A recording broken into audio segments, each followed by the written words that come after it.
Okay, so thanks to both Natalie and to Greg for their viewpoints on data collection, and those of you who have been Physio First members a long time and been coming to conference a long time will know that we as an organisation started collecting data some 12, I think almost 15 years ago now.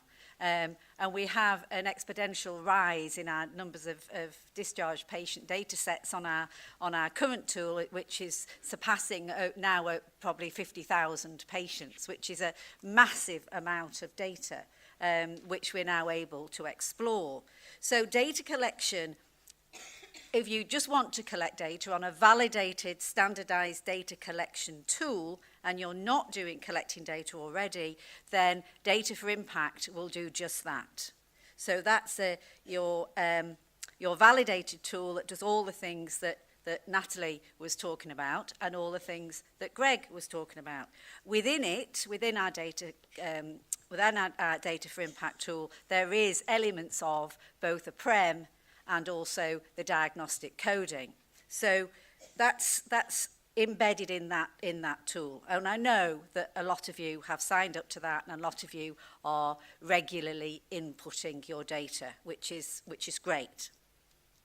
But data collection doesn't necessarily mean quality, does it? They are quality measures, but unless you analyse that data, how do you decide from just a set of numbers what determines quality? So for the MSK working group, that will be, that Greg just described, that will be one of their next challenges. And as you know, that was the challenge we started when we first launched QAP and now when we've launched QAC.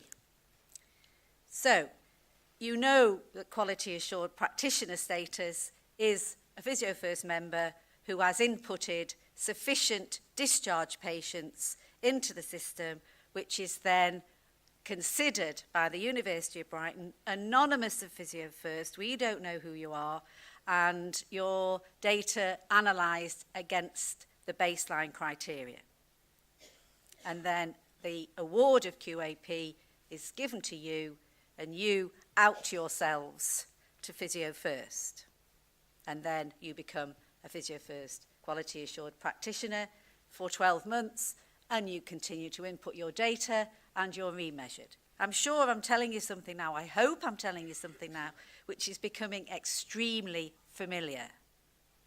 Quality Assured Clinic, yes, is new, and that's when all MSK clinicians within a practice, and of course part-time subscribing helps all of your clinicians to become members to do it, where the clinic data is considered as a whole against those baseline markers and clinic status awarded.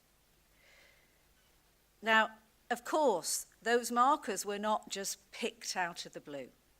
The tool itself has 23 questions, and I'm sure that you could probably tell me what all those 23 questions are. So which bit of that was quality? And how was that determined? Well, that was determined by focus group, by Physio First Executive, by the researchers at the University of Brighton, with the help of Professor Anne Moore, who was involved with us for a very long time. So we looked at what markers formed quality.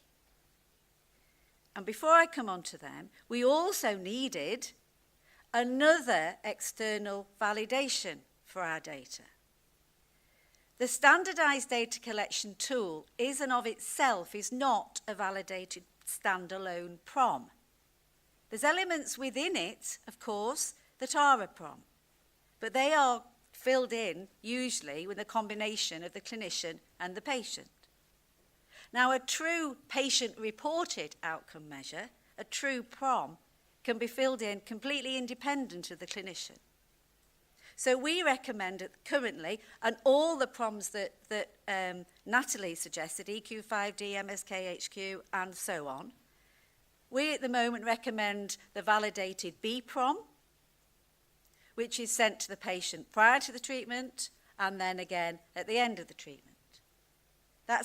can be done in paper form or electronic, but where it's sent in electronically, that goes to the same university server, is filled in by the patient independently, goes to the same server and is matched against your data for impact data, which means that the patient alone is independently verifying the data that you have inputted.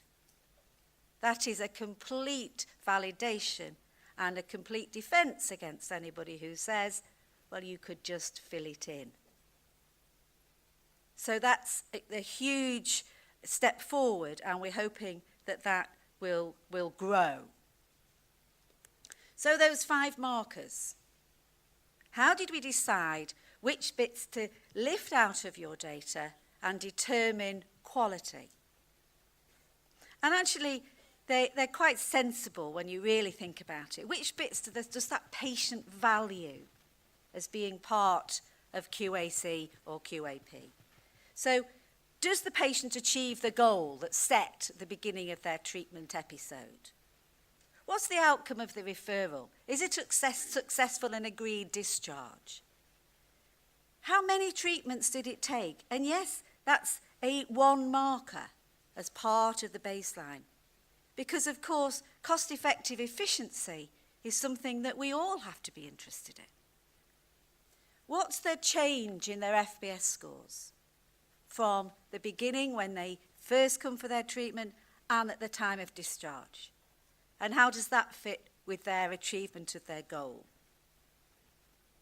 And what time does the patient wait until their first appointment? Now, I am not an academic. I've never professed to be an academic.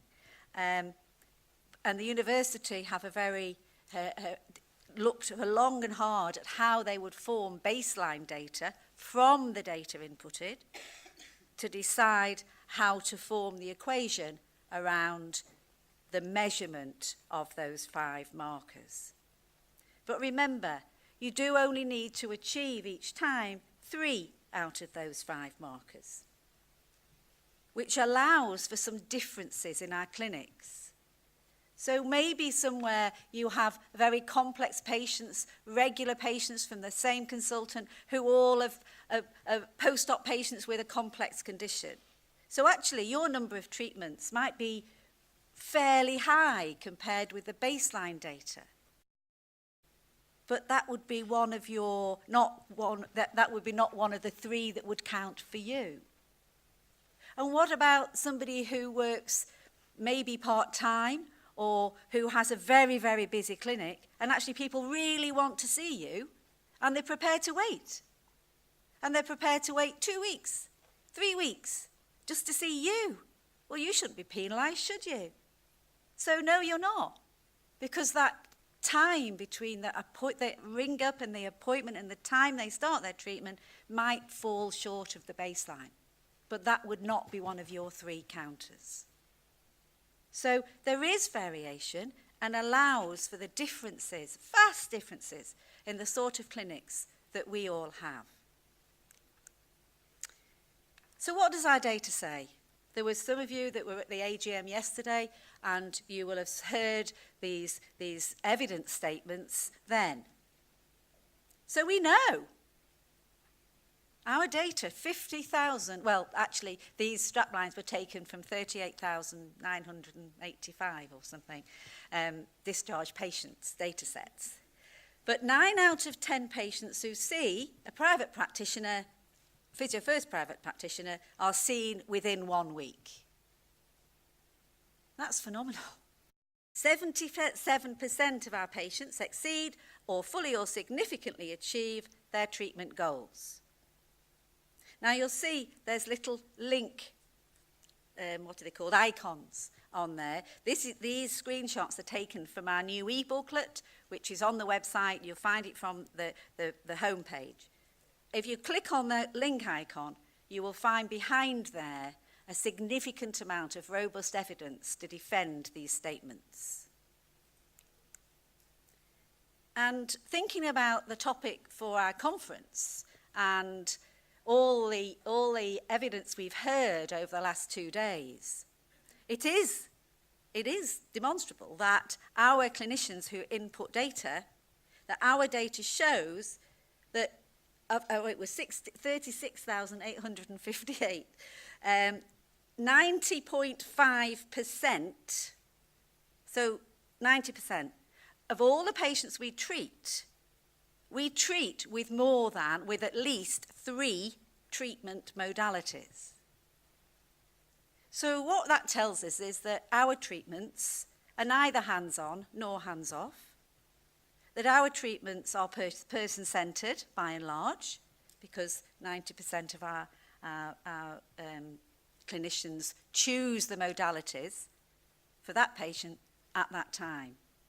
So this is powerful evidence that we can use in defence and to promote private practitioners who are evidence-based. He also said yesterday, and I quoted, but he denied the quote on a Twitter later on, that it is a popular saying now, that's all I can say, is that if you don't count, you will not count. So back to a lot of the grumble.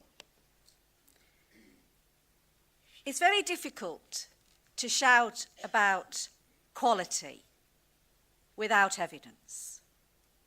And until you and we can evidence that quality, there can be no reward. Thank you.